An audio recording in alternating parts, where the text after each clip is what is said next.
Değerli izleyicilerim ve takipçilerim, herkese yeniden merhaba. Bugün sizlere kışlık dolma biberleri nasıl sakladığımı göstermek istiyorum.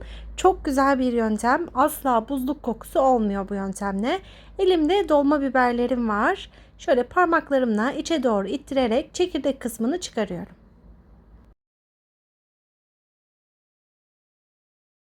Ayrıntıları kaçırmamak için videoyu sonuna kadar izlemenizi öneririm.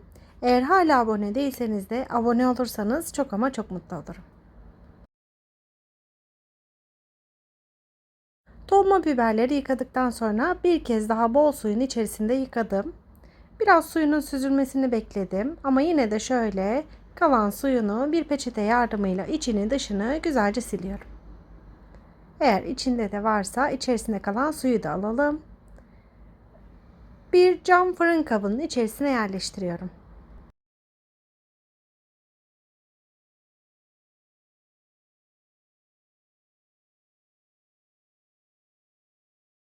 Kanalımda pek çok kış hazırlıkları tarifleri var. Diğer tariflerime de göz atabilirsiniz.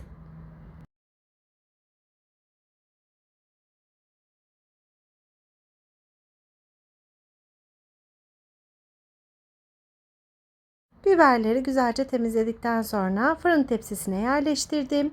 200 derece alt üst ayarlı fırına gönderiyorum.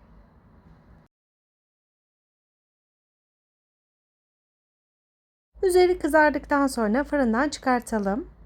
Bu şekilde asla buzluk kokusu olmuyor ve fırınlanmış bir görüntü oluyor dolma biberi pişirdiğimiz zaman.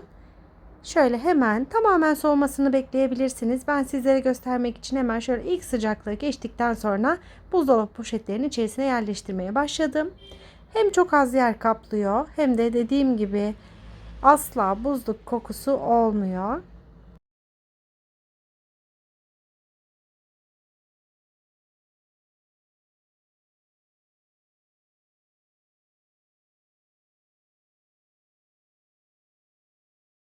İstediğiniz kadar saklayabilirsiniz. Şöyle içerisine dolma biber kadar da domates ekleyeceğim. Daha sonra kışın dolma biberleri doldurduktan sonra inşallah üzerlerine bu domateslerle de kapatacağım. Tamamen şöyle havasını aldıralım, sıkıca kapatalım ve tamamen soğuduğunda derin dondurucumuza saklayalım.